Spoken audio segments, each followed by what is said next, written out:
नमस्कार, मी Pragya Mhetre. Sangli media communication MyTV चॅनलमध्ये आपल्या सर्वांचं सहर्ष स्वागत. प्रेक्षको, आज आहे 4 डिसेंबर, अर्थात आज आहे राष्ट्रीय नौदल दिन. आणि या राष्ट्रीय नौदल दिनाच्या सर्व प्रेक्षकांना हार्दिक हार्दिक शुभेच्छा. प्रेक्षको, नौदल म्हणजे काय आहे, त्यानंतर 4 डिसेंबरलाच नौदल दिन का साजरा केला जातो, नौदलामध्ये काम करत असताना कोणकोणते अधिकार जबाबदाऱ्या पार पाडाव्या लागत असतात, आणि नौदलामध्ये जर एंट्री करायची असेल तर त्यासाठी आपल्याला काय करायला पाहिजे, याविषयीचंच मार्गदर्शन देण्यासाठी आपल्यासोबत आज स्टुडिओमध्ये आलेले आहेत lieutenant commander Shri Girish Mandrupkar sir, आणि त्यांच्याशी आता आपण बातचीत करणार आहोत. नमस्कार, मी retired lieutenant commander Girish Mandrupkar. मी इंडियन नेव्हीमध्ये 10 वर्ष सेवारत होतो आणि त्याच्यानंतर माझी सेवानिवृत्ती झाल्यानंतर मी सांगलीमध्ये आता स्थायिक झालेलो आहे. मी इंडियन नेव्हीमध्ये 10 वर्ष काम केलं, ज्यामध्ये इंडियन नेव्हीचं जे पाणबुडीचं आर्म आहे, ज्याला आपण सबमरीन आर्म म्हणतो, त्याच्यामध्ये मी 10 वर्ष सेवा केली. आणि मी बेसिकली एक इंजिनिअरिंग ग्रॅज्युएट आहे. आणि त्याच्यानंतर आपल्या सर्वांना माहिती असतं की आपण फौजेमध्ये NDA किंवा या नेव्हल अकॅडमी थ्रूच जातो. मी माझ्या ग्रॅज्युएशननंतर इंडियन नेव्हीमध्ये मी सेवारत झालेलो होतो. मी ऑफिसर रँकमध्ये होतो आणि माझी शेवटची रँक रिटायरमेंटची होती लेफ्टनंट कमांडर. नमस्कार, मी Pragya Mhetre. Sangli media communication MyTV चॅनलमध्ये आपलं सहर्ष स्वागत. आणि आजच्या या राष्ट्रीय नौदल दिनाच्या आपणाला हार्दिक शुभेच्छा सर. तुम्हाला सर्वांना सुद्धा हार्दिक शुभेच्छा. तर आज हा 4 डिसेंबर राष्ट्रीय नौदल दिन आहे. तर 4 डिसेंबरलाच हा नौदल दिन का साजरा केला जातो, हे आमच्या प्रेक्षकांना नक्की जाणून घ्यायला आवडेल सर. बिलकुल. आपल्याला माहिती आहे की आपल्या भारतापासून वेगळं झालेलं एक राष्ट्र आपलं, आता आपण म्हणतो की आपला दुश्मन राष्ट्र पाकिस्तान, आणि याच्याबद्दल आपण केलेल्या बरीचशी जी युद्ध आहेत, आपल्याला यामध्ये नेहमी योगदान दिसतं. ते आर्मीचं आहेच, प्रश्नच नाही, इंडियन आर्मीचं योगदान आहेच. पण यामध्ये 1971च्या युद्धामध्ये जे नौदलानं कामगिरी जी केलेली होती, त्या कामगिरीचं स्मरण म्हणून आपण हा 4 डिसेंबरचा भारतीय नौदल दिन म्हणून आपण हा दिवस साजरा करतो.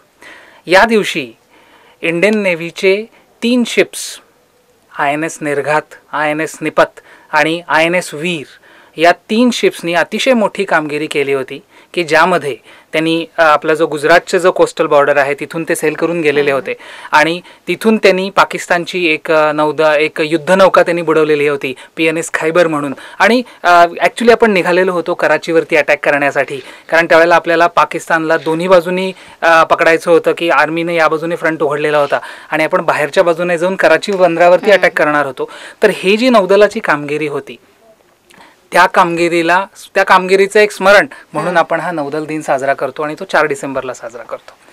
आता हा जो काही नौदल दिन आहे सर, आता ह्या नौदलामध्ये म्हणजे कशा कामगिरी ज्या असतात, त्यानंतर पोस्ट ज्या असतात, त्या जबाबदाऱ्या कशा पद्धतीने असतात? ओके.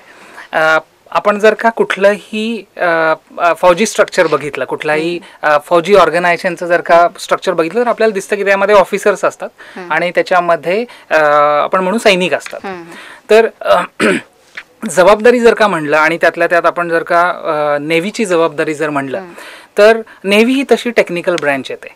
कारण नेव्हीमध्ये असतात शिप्स, नेव्हीमध्ये असतात सबमरीन्स, आणि यांना समुद्रामध्ये जाऊन युद्ध लढायचं असतं. आणि ज्या वेळेला या युद्धनौका आपल्याला घेऊन जायच्या असतात, त्यावेळेला त्याच्यावरती खूप टेक्निकल गोष्टी येतात. कारण त्या युद्धनौकांवरती फक्त फायटिंगसाठी म्हणजे कॉम्बॅटसाठी जे असणारेच इक्विपमेंट्स नसतात, तर ते चालवण्यासाठी आपल्याला इंजिन्स लागणार आहेत, आपल्याला त्याची इलेक्ट्रिसिटी मेंटेन करण्यासाठी अल्टरनेटर्स वगैरे हे इलेक्ट्रिकल इक्विपमेंट्स लागणार आहेत. तर या सगळ्यांना मेंटेन करणं, या सगळ्यांना चालवणं, आणि शिवाय आपल्याला युद्धामध्ये भाग घेणं. सो अशा प्रकारे जर का आपण बघितलं, तर अशा वेगळ्या वेगळ्या प्रकारच्या खूप कामगिरी असतात, ज्या आपल्याला शिप्स आणि सबमरीनमध्ये आपल्याला त्या निभावाव्या लागतात. आता हे सर टायमिंग जे असतं, म्हणजे ड्युटी टायमिंग, म्हणजे आता प्रत्येकाचं कसं लिमिट ठरलेलं असतं की यांनी एवढ्या टाईममध्ये ड्युटी करायची, तर त्याचं टायमिंग कसं असतं? तसं बघायला गेलं तर आर्म्ड फोर्सेसमध्ये आपण असं म्हणून चालूया की तुम्हाला नेहमी सज्ज राहावं लागतं, कारण जो कोणी दुश्मन येणार आहे तो कधी आपल्याला सांगून येणार नाहीये की मी उद्या येतोय किंवा परवा येतोय, त्यामुळे तुम्हाला नेहमी सज्ज राहावं लागतं. तर यामध्ये कामाचे आर्स, जसे आपल्या सगळ्यांचे कामाचे आर्स असतात की बाबा आपलं एक ठराविक टाइम असतं, सकाळी आपण जातो ऑफिस टायमिंग, संध्याकाळी येतो, अशा प्रकारे टायमिंग असतं कुठं बेसिसमध्ये. आता ज्या वेळेला आम्ही शिपमध्ये सेल करतो किंवा सबमरीन मध्ये सेल करतो त्यावेळेला आपण तर घरापासून दूर असतो, आपलं शक्यतो कम्युनिकेशन सुद्धा होत नाही. मग तिथे गेल्यानंतर फक्त काम आणि कामच असतं का, तर असं नसतं. तर तिथे सुद्धा ड्युटी वॉच हा प्रकार असतो की तुम्ही एक ठराविक कार्यकाळ तुमचा असतो ज्या वेळेला तुम्ही तिथे काम करता, ते झाल्यानंतर तुम्ही तुमचं जे मनोरंजनाचं काम असेल ते तुम्ही करू शकता. आता हे त्या शिपवरती डिपेंड आहे. जसं जर का आपण म्हटलं आत्ताच आपलं मग जे एअरक्राफ्ट कॅरियर आहेत, मोठे शिप जे विमानाला वाहून देणारे जे आपले शिप्स आहेत, त्याच्यामध्ये खूप मोठा स्पेस असतो. त्याच्यामध्ये इव्हन तुम्हाला जिम्स मिळू शकतात की जिथे तुम्ही जिम करू शकता, तिथे जिथे डेक असतो, जिथे वरतीचा भाग असतो, तिथे तुम्ही जॉगिंग करू शकता. हे सगळे मोठ्या शिप्स झालं. त्यामुळे तुमच्या फावल्या वेळामध्ये तुम्ही टीव्ही पाहू शकता, तुम्ही वाचन करू शकता, तुम्ही जिम्स करू शकता, हे सगळं करू शकता. फक्त जिथे शिप छोटी आहे किंवा सबमरीन सारखी जर का गोष्ट असेल तर तिथे एवढं लिजर तुम्हाला मिळत नाही. पण तुम्हाला जो फावला वेळ मिळतो तिथे तुम्ही तुमचे जे काही मनोरंजन आहे, वाचन आहे, ते करू शकता. सो तुमचा 8 तासाचा आपण म्हणू की एक 8 तासाचा तुमचा फिक्स कार्यकाळ असतो. त्याच्यानंतर तुम्हाला थोडासा ब्रेक मिळतो, परत तुम्हाला येतं. हे झालं नॉर्मल. जर का इमर्जन्सी सिच्युएशन असेल की ज्यामध्ये तुम्हाला लेट्स से एखादी युद्धजन्य परिस्थिती अशी निर्माण झाली किंवा काहीतरी, कारण कसं आहे शेवटी ही मशिनरी आहे समुद्रामध्ये असणार आहे आणि समुद्र आपल्याला फक्त आपण किनाऱ्यावरून बघितलेला असतो. जर समुद्राच्या आतमध्ये गेल्यानंतर समुद्राची भव्यता कळते. त्यामुळे त्याच्या उग्र रूपासमोर ज्या वेळेला आपल्याला त्याच्याशी सामना सुद्धा करायचा असतो त्यावेळेला मग काही वेळेला तुम्हाला एक्सटेंडेड आवर्समध्ये काम करावं लागतं. आता हे जे तुम्ही सांगितलं कामाचं स्वरूप आणि जबाबदाऱ्या सुद्धा खूप मोठ्या आहेत, म्हणजे समुद्रामध्ये जाऊन म्हणजे एवढं आता तुम्ही सांगताय.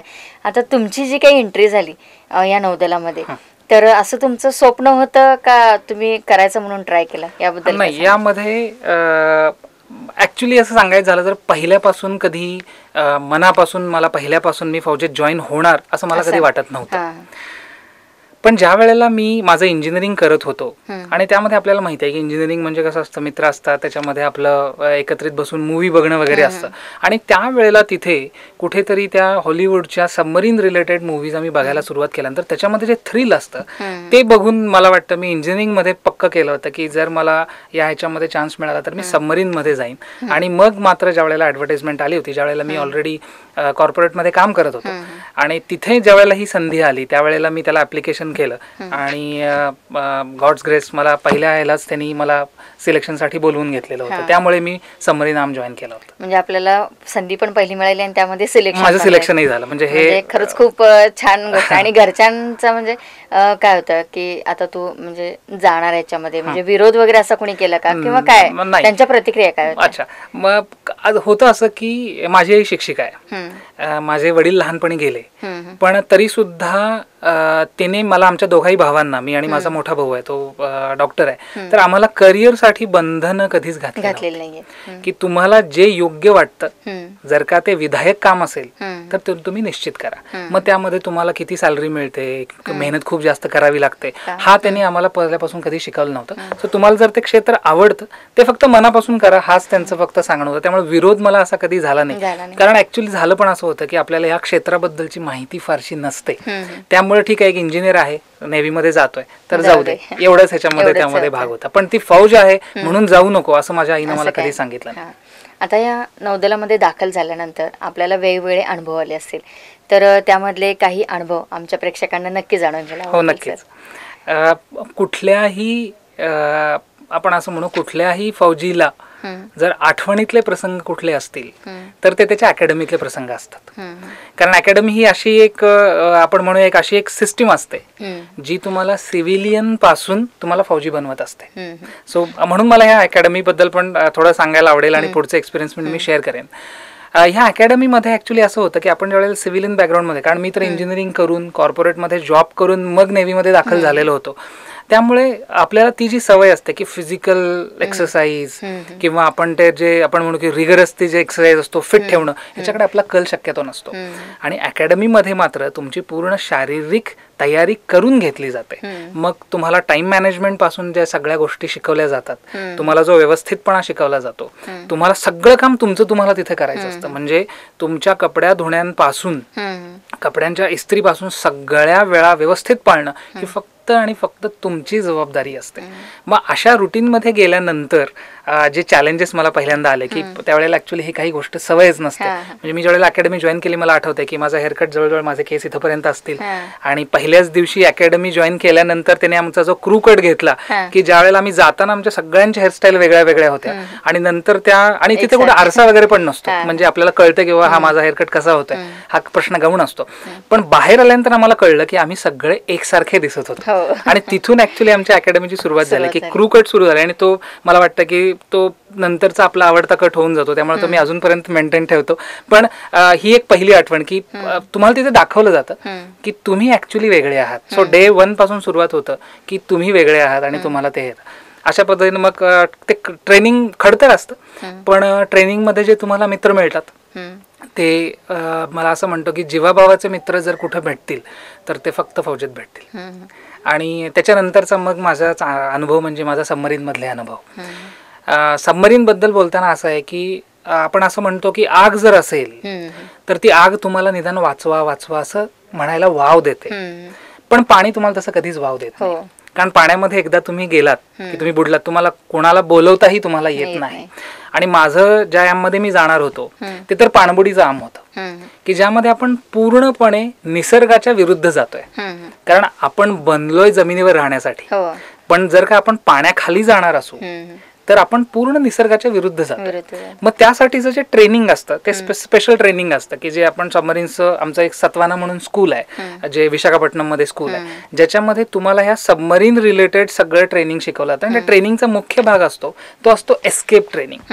कारण सबमरीन जर का पाण्याखाली बुडाली तर तुम्हाला तिथून वर कसं यायचंय. मग तुम्हाला पाण्याखाली ती किती मीटरवरती खाली जाऊन बुडेल आणि त्याच्यानंतर तुम्हाला वर यायचंय. म्हणजे पूर्णपणे आपल्याला पाण्यातून वर यायचं असेल तर त्याचं प्रशिक्षण वेगळं असतं. त्याला एस्केप ट्रेनिंग म्हणतात. ते अतिशय आपण म्हणूया की जोखमीचं आणि अतिशय हार्ड असं ट्रेनिंग ते असतं. मग त्यावेळेला तुम्हाला 10-20 किलोमीटर तुम्ही तुमच्या रन्स होतात. कारण तुम्हाला पूर्ण सिस्टीम तुमची जी असते ती स्ट्रॉंग बनवायची असते. आणि त्याच्यानंतर तुम्हाला प्रेशर चेंबर्स वगैरे ह्याचं कानाचे पडदे तुमचे ठीक आहेत का, तुमची सगळी सिस्टीम योग्य आहे, कारण तुम्ही त्याच्यानंतर सबमरीनमध्ये जाणार असता. सो एस्केप ट्रेनिंग जर का तुम्ही पार केलं तरच तुम्ही सबमरीनमध्ये जाऊ शकता, अन्यथा तुम्ही सबमरीनमध्ये जाऊ शकत नाही. सो ते ट्रेनिंग सुद्धा खूप जोखमीचं होतं, प्रश्नच नाही. पण ते करताना जे थ्रिल असतं ते अनुभवायला खूप छान मिळालं. आणि त्याच्यानंतर ज्या वेळेला सबमरीनमध्ये प्रवेश झाला मग त्याच्यामध्ये हे असतात की तुम्ही पहिल्यांदा सबमरीनचं बोर्ड क्लिअर करता. मग त्यावेळेला तुम्हाला सबमरीनची सगळी माहिती तुम्हाला असावी लागते. कारण सबमरीन हा असा भाग आहे ज्यामध्ये जेवढे तुम्हाला व्यक्ती लागतात तेवढेच तुम्ही घेऊन जाऊ शकता. म्हणजे एखादा ठीक आहे आजारी पडला तर मी एखादा एक्स्ट्रा घेऊन जातो किंवा मी थोडेसे स्पेअर पार्ट एक्स्ट्रा घेऊन जातो. हा एक्स्ट्रा हा शब्द सबमरीन मध्ये शक्यतो नसतो. मग त्यामुळे इथं शिकवलं काय जातं, तुम्हाला प्रोफेशनलिझम खूप जास्ती शिकवलं जातं की तुमचं काम तुम्हाला जर नीट येत असेल तरच तुम्ही सबमरीनर होऊ शकता. म्हणून त्याचे 2-2 बोर्ड्स होतात की ज्याच्यामध्ये तुम्हाला सरफेसमध्ये ज्या वेळेला सबमरीन उभी असते त्यावेळेचं तुमचं एक बोर्ड होतं आणि तुम्हाला सबमरीन पाण्याखाली घेऊन जायचं असतं. आणि मी टेक्निकल भागामध्ये होतो, इंजिनियर होतो, त्यामुळे सबमरीनला पाण्याखाली घेऊन जाणे आणि सबमरीनला पाण्याच्या वरती आणणे ही जबाबदारी आमच्या टेक्निकल ऑफिसर्स वरती असते. मग आम्हाला सांगताना असंच सांगितलेलं होतं, म्हणजे जे त्यावेळेचे कमांडिंग ऑफिसर होते त्यांनी मला हेच सांगितलं होतं की आत्ता जे 100 सैनिक जे या सबमरीनमध्ये आहेत त्यांचा जीव एक तुझ्यावरती आहे की तू ज्या ऍक्शन करतोस त्याच्यावरती त्यांचं पूर्ण जीवन हे डिपेंड आहे. त्यामुळे तुझी जबाबदारी किती मोठी आहे हे लक्षात ठेव. बर्डन घ्यायचं कारण नाहीये, पण ती जबाबदारी ज्या वेळेला समजाल त्यावेळेला तुम्हाला तुमच्या कामामध्ये किती सिरियस तुम्हाला असलं पाहिजे हे तुम्हाला कळेल. सो त्यामुळे माझी पहिली डाईव्ह सुद्धा मला आठवते ज्या वेळेला मी सब लेफ्टनंट होतो, जेमतेम आपण 24 वर्षाचा मी असेल आणि ती आपण म्हणूया की एक 1500 ते 2000 करोडची सबमरीन ती पूर्ण मी एकटा पाण्याच्या खाली घेऊन जाणार होतो आणि बरोबर असणारे ते 100 सैनिक, की जसं मला सांगितलं गेलं होतं की त्यांचे पूर्ण जे जीवन आहे ते तुझ्या एका ह्याच्या हातामध्ये आहे. कारण काही टेक्निकल फॉल्ट झाले किंवा तुमच्याकडून काही चूक झाली तर खूप मोठं हे होऊ शकतं. पण मी अतिशय छान ट्रेनिंग छान झालेलं होतं आणि रिगरस ट्रेनिंग असतं ते सुद्धा. आणि मी ती सबमरीन व्यवस्थितपणे डाईव्ह केली आणि मला वाटतं की पहिला थ्रिल असेल जो मला अनुभवायला मिळाला तिथे. म्हणजे खूप छान पद्धतीने आपण अनुभव घेतलेला आहे सर. प्रेक्षको, आजच्या या नौदल दिनानिमित्त आपण बरीचशीच माहिती लेफ्टनंट कमांडर गिरीश मद्रुपकर सर यांच्याकडून बरीचशीच माहिती आपण जाणून घेतलेली आहे आणि अजून खूप सारी माहिती आपणाला जाणून घ्यायची आहे. तत्पूर्वी घेऊ एक छोटीशी विश्रांती आणि तुम्ही पाहत राहा फक्त आणि फक्त सांगली मीडिया माय TV चॅनल.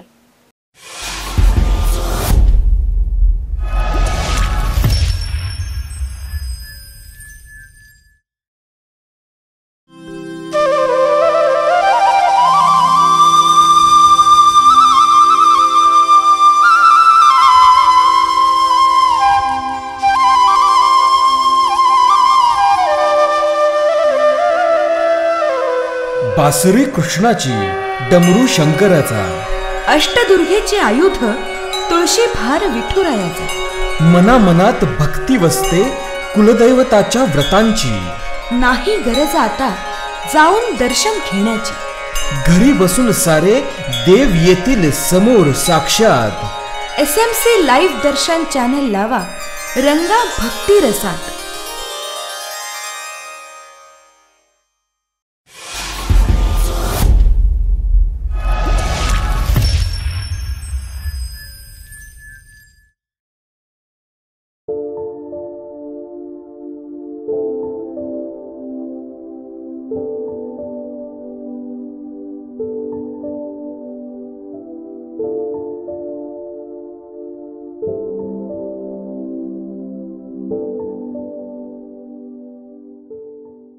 प्रेक्षको, छोट्याशा विश्रांतीनंतर आपण परत आलो आहोत आणि आता नौदलची माहिती तर आपण जाणून घेतली. यानंतर आता या नौदलामध्ये प्रवेश कसा मिळवायचा, त्यानंतर पात्रता काय आहे आणि आपल्याला कोणत्या दिशेनं जायचं आहे याविषयीचं मार्गदर्शन, याविषयी काही प्रश्न आहेत आणि त्याविषयी आता आपण गिरीश सरांशी बातचीत करूया. सर, आता या नौदलामध्ये प्रवेश करण्यासाठी म्हणजे याची जी काही प्रवेश प्रक्रिया आहे ती कशी असते हे सुद्धा आमच्या प्रेक्षकांना माहिती करून घ्यायला खूप आवडेल सर. नक्कीच. आता मगाशी मी जसं म्हणलं होतं की नौदलामध्ये ऑफिसर्स असतात आणि सैनिक जसे आपल्या आर्मीमध्ये असतात तसे नौदलामध्ये सेलर्स असतात. मग आता यांची एंट्री बघताना आपण असं करूया, ह्याला बायफर्गेशन करूया की ऑफिसर्स म्हणून तुम्हाला कसं एंट्री होण्याच्या काय संधी आहेत आणि सेलर म्हणून एंट्री होण्याच्या काय संधी आहेत असं हे करूया. आपण ऑफिसर्सच्या एंट्रीज बघूया की मी अधिकारी म्हणून जर का मला नौदलामध्ये जायचं असेल तर मला संधी कुठून सुरू होतात. तर पहिली संधी आपल्याला मिळेल ती आपण ज्यावेळेला 12वी होतो आणि आपण ज्यावेळेला NDA साठी प्रिपरेशन करतो तर त्या NDA हा एक मार्ग आहे ज्याच्यामध्ये मी नौदलामध्ये ऑफिसर बनू शकतो 12वी नंतर. 12वी नंतर आणखी एक मार्ग आहे, तो म्हणजे 10+2 टेक नावाची एंट्री असते. म्हणजे आपण 12वी नंतर आपल्याला जर का यावेळेला त्यांनी ठेवली होती मार्कांची, जर मला 70% मार्क असतील तर मला डायरेक्टली एंट्रीसाठी एक SSB इंटरव्ह्यू असतो. कुठल्याही ऑफिसरला जर ऑफिसर बनायचं असेल तर आपल्याला सर्व्हिस सिलेक्शन बोर्डचा इंटरव्ह्यू द्यावा लागतो. तर आपल्या मार्कांनुसार त्याला JEE मेन्सची एक्झाम पण द्यावी लागते, त्याचं रँकिंग आपल्याला असावं लागतं. आणि त्याच्यानंतर आपल्याला ह्या टेक एंट्रीमधून सुद्धा 12वी नंतरची कॅडेट एंट्री त्याच्यामध्ये आपण जाऊ शकतो. UPSC एंट्री आपण बघतो पहिल्यांदा. दुसरी एंट्री असते ग्रॅज्युएशन झाल्यानंतर आपण combined defence services exam CDSE ची एक्झाम देऊ शकतो, जी वर्षातून 2 वेळेला होते. म्हणजे आता जी एक्झाम असेल ती फेब्रुवारीमध्ये असेल आणि दुसरी एक्झाम समवेअर नोव्हेंबर-डिसेंबरमध्ये असते. तर ती CDSE ची एक्झाम आपण देऊ शकतो. आता या सगळ्याबद्दल आपण डिटेलमध्ये बोलूयाच. आणि याच्यानंतर नौदलामध्ये आपण बघूया की मेनली आपण म्हणूया 3 ब्रँचेस असतात. एक एक्झिक्युटिव्ह ब्रँच, एक टेक्निकल ब्रँच आणि एक किंवा इलेक्ट्रिकल आणि इंजिनिअरिंग या टेक्निकल ब्रँचेस असतात. एक्झिक्युटिव्ह ब्रँच म्हणजे काय, तर त्यामध्ये जे आपण असं म्हणूया जे शिपचे चालक असतात, जे शिप चालवतात म्हणजे नॅव्हिगेशन करतात, जे कॉम्बॅटमध्ये इन्व्हॉल्व्ह होतात. म्हणजे जर का आपण युद्धामध्ये गेलो तर दुसऱ्या शिपवरती अटॅक करणे, सबमरीनवरती अटॅक करणे, या सगळ्या ज्या गोष्टी आहेत, डिसिजन घेणे. सो ही जी ब्रँच आहे ती आहे आपली एक्झिक्युटिव्ह ब्रँच.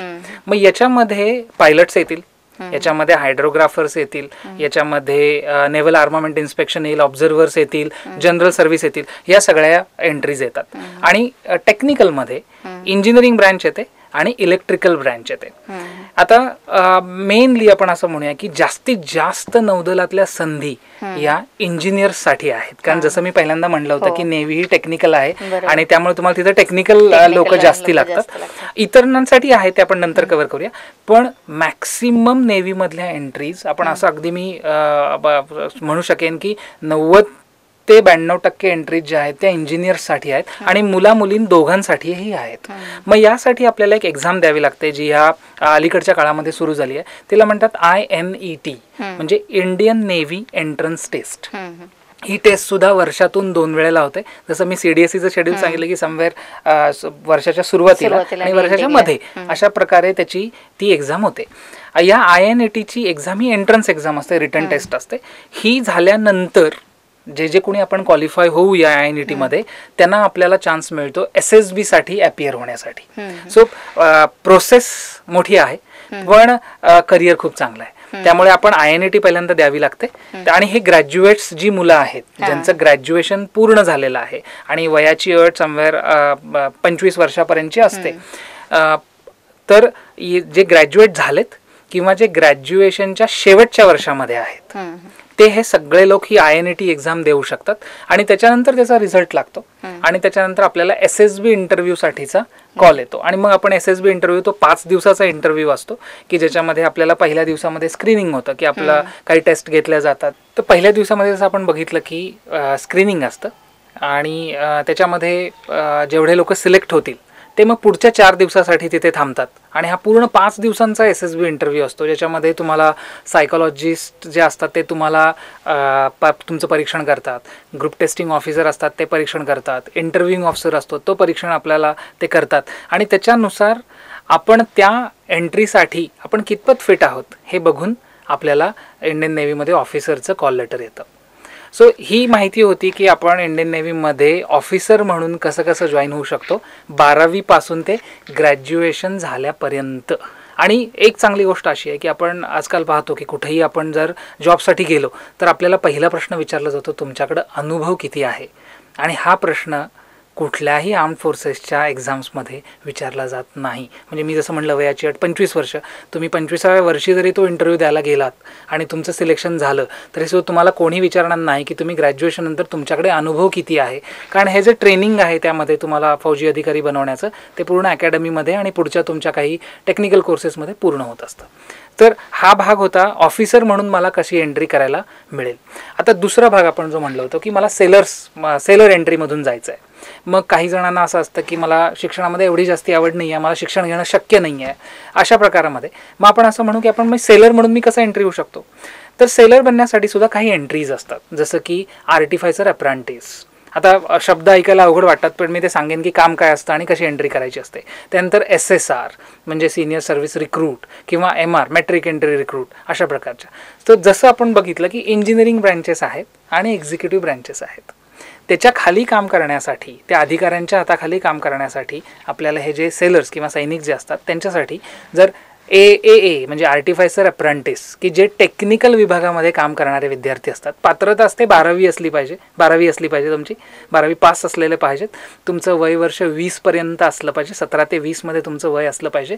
आणि त्याची सुद्धा एक रिटन टेस्ट असते ज्याच्यामध्ये जनरल नॉलेज, सायन्स, इंग्लिश या प्रकारचे प्रश्न, त्या प्रश्नपत्रिका असतात ज्याचे तुम्हाला जे 12वी पर्यंत तुमचं जे शिकलेलं असतात तेच प्रश्न त्याच्यामध्ये असतात. आणि त्या एंट्रन्स टेस्ट नंतर पुन्हा तुमचं एक फिजिकल राऊंड होतो ज्याच्यामध्ये जी स्टँडर्ड आपल्या मिलिटरीची जे फिजिकल फिटनेसची रिक्वायरमेंट असते की ज्यामध्ये तुम्हाला कुठलं शारीरिक व्यंग नको, तुम्हाला कुठलीही तुमच्यावरती मेजर सर्जरी झालेली जी असते, heart surgery, open heart surgery झाली असेल, किडनीचं मोठं ऑपरेशन झालं असेल, डोक्याचं मेंदूचं कुठलं मोठं ऑपरेशन झालं, तर असं कुठलं मोठं ऑपरेशन तुमचं झालेलं नसलं पाहिजे. हाईटची मर्यादा 170 ते 172 सेंटीमीटर असते. ज्या वेळेला ॲडव्हर्टाइजमेंट येतात त्यावेळेला ही शारीरिक क्षमता नमूद केलेली असते. त्यामुळे मी असं म्हणेन की ते बघणं जास्त सोयीस्कर होईल. ह्या अगदी आपण असं म्हणू की जे जनरली खेळत असतात, जे स्पोर्ट्समध्ये असतात त्यांच्यासाठी या एंट्रीज फिजिकलच्या दृष्टीने फार अवघड नसतात.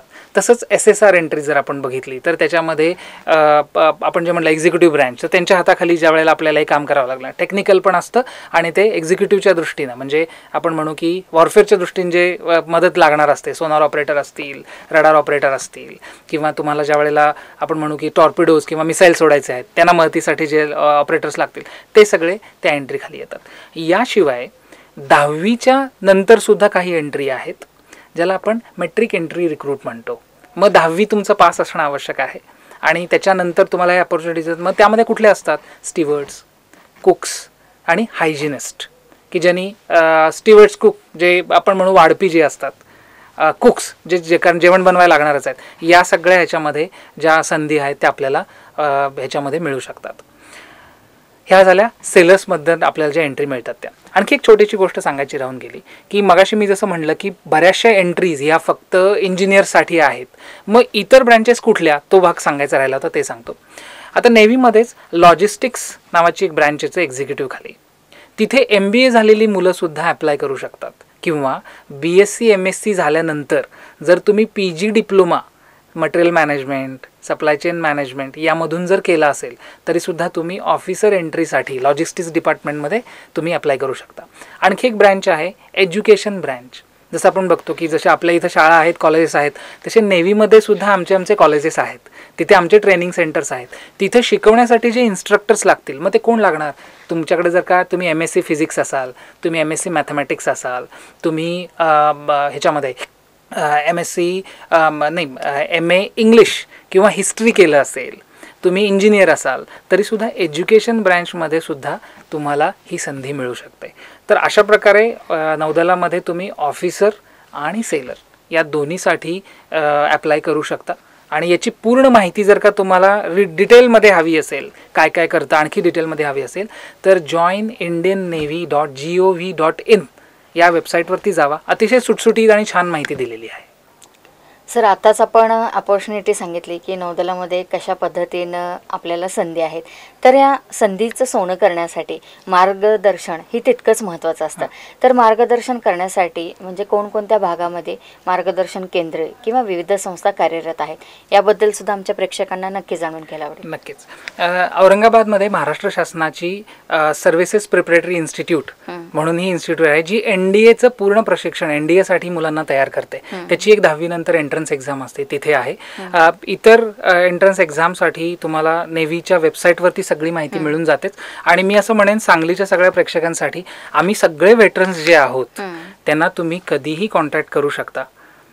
तुम्ही मला कॉन्टॅक्ट करू शकता, आपले ग्रुप कॅप्टन वालवडकर सर आहेत त्यांना कॉन्टॅक्ट करू शकता, आपल्या इथं मेजर प्रकाश सर आहेत, प्रकाश पाटील सर आहेत, असे बरेचसे आम्ही वेटरन्स जे सांगलीमध्ये आहोत, तुम्ही त्यांना कॉन्टॅक्ट करू शकता आणि त्यांच्याकडून तुम्ही मार्गदर्शन निश्चितच घेऊ शकता. सर, हा कार्यक्रम आज आपले असंख्य प्रेक्षक पाहत आहेत, तर आमच्या या प्रेक्षकांसाठी त्यानंतर पालकांसाठी आपण काय संदेश द्याल? माझा संदेश किंवा मी विनंती माझी हीच असेल की युनिफॉर्म सर्व्हिस आणि त्यातल्या त्यात नौदलामधली सर्व्हिस, आपण फक्त सांगताना सांगतो की महाराष्ट्राची समुद्र किनारपट्टी खूप मोठी आहे, पण जर आपला करिअरच्या दृष्टीनं समुद्रामध्ये जाण्याचा दृष्टिकोन जर बघितला तर खूप कमी असतो. आपण फक्त तेवढ्यापुरतंच सांगतो की महाराष्ट्राला एवढी मोठी समुद्र किनारपट्टी लाभलेली आहे. पण हे जे आपण म्हणून हे जे करिअर अपॉर्च्युनिटीज आहेत इंडियन नेव्हीमधली युनिफॉर्म अपॉर्च्युनिटी, ती अतिशय चॅलेंजिंग आणि अतिशय मी म्हणेन सेल्फ सॅटिस्फॅक्शन देणारी अशी अपॉर्च्युनिटी आहे. त्यामुळं या सगळ्या अपॉर्च्युनिटीजचा नक्की अभ्यास करा, त्याचं हवं असेल तर प्रशिक्षण घ्या, पण या सगळ्या अपॉर्च्युनिटीजचा उपयोग करून आपलं अगदी उज्ज्वल भविष्य नक्कीच इंडियन नेव्हीमध्ये घडवा. सर, आज आपण स्टुडिओमध्ये आला आणि खूप छान पद्धतीनं माहिती आमच्या प्रेक्षकांपर्यंत पोहोचवली, त्याबद्दल सांगली मीडिया कम्युनिकेशन MyTV चॅनलतर्फे धन्यवाद देते आणि पुढील वाटचालीसाठी आपल्याला हार्दिक शुभेच्छा. धन्यवाद मॅडम. आज नौदल दिनाच्या निमित्तानं MyTVनं मला इथं आमंत्रित केलं, माझे तुमच्याशी इंटरॅक्शन सर्वांची करण्याची मला ही संधी दिली, त्याबद्दल MyTVचे आभार. प्रेक्षको, आजच्या या राष्ट्रीय नौदल दिनानिमित्त खूप छान पद्धतीनं आपल्याला नौदल म्हणजे नेमकं काय असतं, त्यानंतर नौदलामध्ये जर आपल्या मुलांना घडवायचं आहे, त्यांचं करिअर चांगलं करायचं आहे, तर त्याविषयी कोणकोणत्या एंट्रीज आहेत, कोणकोणत्या संधी आहेत, याविषयी बरीचशीच माहिती आपल्याला या स्पेशल शोच्या माध्यमातून मिळाली. तर असे वेगवेगळे स्पेशल शो घेऊन येते मी खास तुमच्यासाठी, आणि याचं प्रक्षेपण Sangli media communication MyTV channel करतं, की ज्यामध्ये आपणाला अनेक सामाजिक, शैक्षणिक, सांस्कृतिक कार्यक्रम पाहायला मिळतात. तेव्हा आवर्जून पहा तुमचं, आमचं आणि आपल्या सर्वांचं लाडकं चॅनल सांगली मीडिया माय TV चॅनल. पुढील भागामध्ये घेऊन येते मी आणखीन एक वेगळा स्पेशल शो. तोपर्यंत नमस्कार.